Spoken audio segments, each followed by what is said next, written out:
How's everybody doing? Today's video is going to be a rundown of all the Les Pauls that I have at this moment in 2023. Figured it'd be a good time to do a refresher video. I've done guitar collection videos in the past, and quite frankly, I have narrowed down a lot of my non-Gibsons where I barely have any guitars that are not a Gibson anymore. So I figured I would just do this as a Les Paul collection video.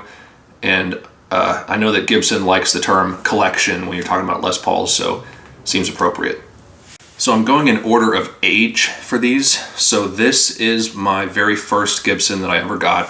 This is a 2015 Les Paul, as you can see by the commemorative headstock logo that everybody hated, and the brass nut that everybody hated, and the wide neck that everybody hated, and the robotic tuners that everybody hated. So you can see that this is a very hated guitar that I bought as my very first Gibson. And it's because I liked the features of it. At the time that this came out, I was buying Chapman guitars because they were feature rich and they were kind of stripped back. But I always loved Gibsons for their sound, and I always wanted one. And by the end of 2015, they hadn't sold these things all year, and they took like $700 off the price at Sweetwater, and I went ahead and bought this one. So this was my very first Gibson ever. I still do like the features of it. I like the fact that they were innovating. I didn't like the pickups, as you can see. It came with 57 Classics, which were way too mellow for me, so I put in a 496R 500T hot ceramic pickup set from Gibson. So still Gibson pickups, but it's way hotter. And I played this guitar for a while. It's in Desert Burst. It's a Les Paul Studio, but it has a pretty good amount of wood flame going on for a studio. I don't know if that's even going to come across on camera with the glare, but it's a good looking studio. Although they only had like 3 finishes and I didn't like any of them, so I kind of settled for this finish for this year. And I think that's probably a large part of the reason why I don't play this guitar anymore is just the finish. It's not really my thing. For a perimeter burst Les Paul, or any sunburst really, but especially a perimeter burst, you know, what's really the point of that? But this guitar, performance-wise, is awesome. Moving on and forward in time, this is my 2016 Gibson Les Paul Studio Traditional, so it does not have any high performance features. After 2015, they split the lineup to have the high performance series, which was a lot like the feature set of the 2015s that you couldn't get around, and the traditionals. And so since I had a high performance 2015 model, essentially the equivalent, and I always wanted a white Les Paul, well, in 2016, they did everything they possibly could to get some sales going. So they took all those features off on the traditional series, and the only thing this has is modern weight relief and a PCB electronics, which means it still has coil splitting, which is cool, although I don't really use it, but if you like that sort of thing. And it's an Alpine white. It's a couple years old at this point, so you can see that this guitar is not perfectly white anymore. And it has some cracks, which don't really show up on camera, being that it's white, but it has some finish checking. But that's what happens with white guitars. And it has the traditional looking snot glob tuners, which are cool. And they put a Granadillo fretboard on this, which is interesting because whenever they made a white Les Paul Studio, for whatever reason, they always gave it a special fretboard. So whenever they could get ebony, they would use it. And when they couldn't, like in 2016, they put Granadillo on the fretboard, which is a wood mostly known for making marimbas.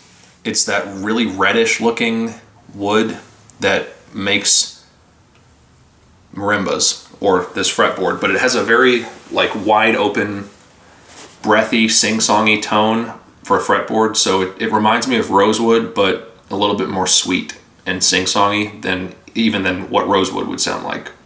So it's a great sounding guitar. This is my second most played guitar to this day. This is awesome. It has the 490 and 498 hot Alnicos, so they went back to a much more normal pickup configuration.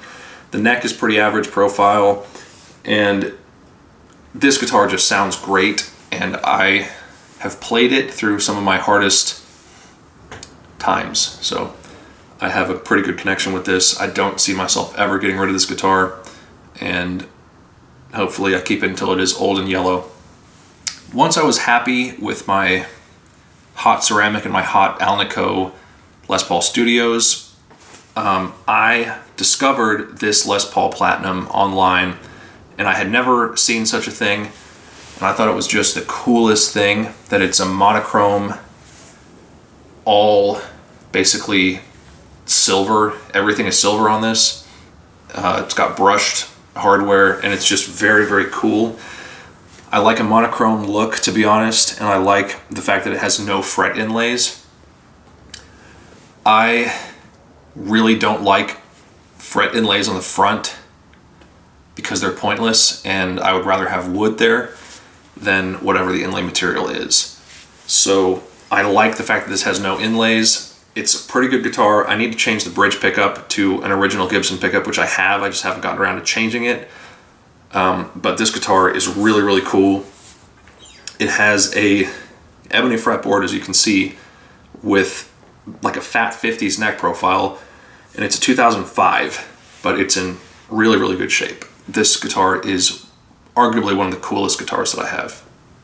Continuing chronologically, we have this, my Gibson Les Paul Custom. This is my dream guitar of all time. I got this new as a 2021 Custom, and I absolutely adore it. Totally worth the money, even though it's multiples of what a Les Paul Studio would cost, and it has the same pickups. It plays amazingly well. It's hard to describe how smoothly this guitar plays and how great it sounds. It's just top notch. This is my dream guitar.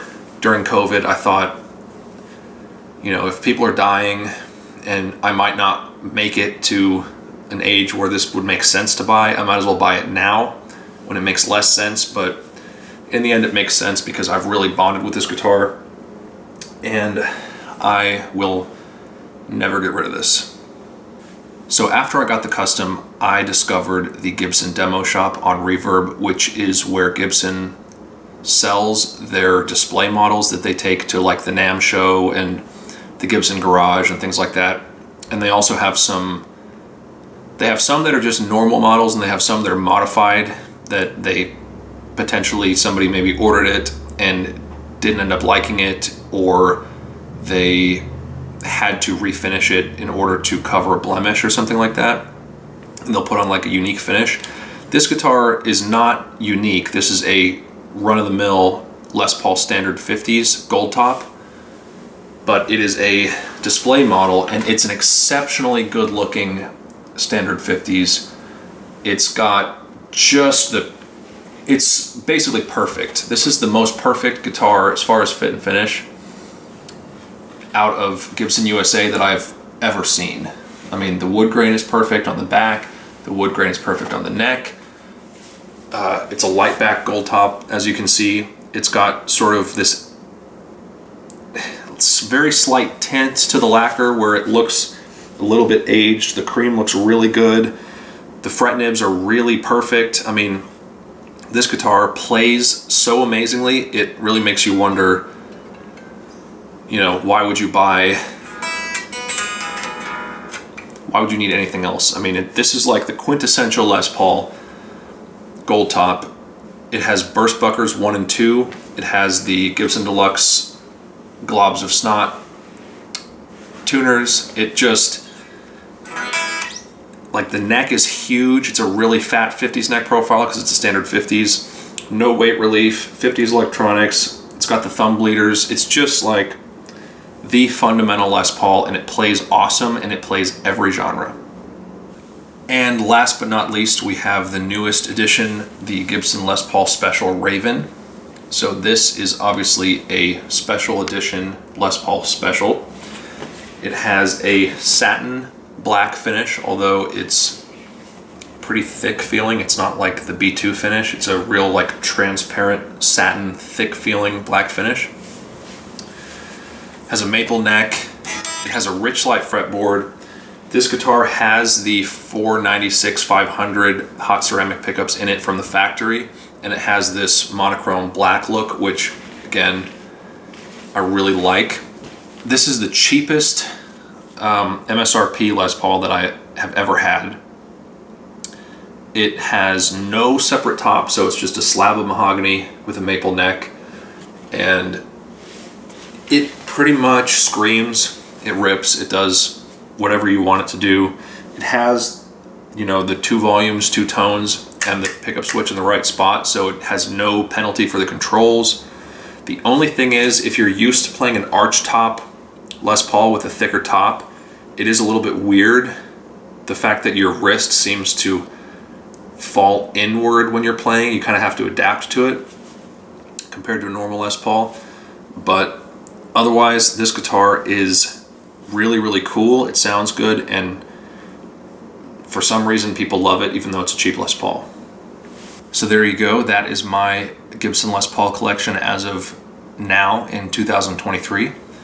If you like this video, don't forget to share it and subscribe. Turn on notifications. If you want to see any particular shootouts between the models, leave a comment below and I will do an audio shootout of them. I'm planning to do the standard versus studio and standard versus custom shootout, but if you want to see anything else besides that, write it down below, and I will see you guys next time.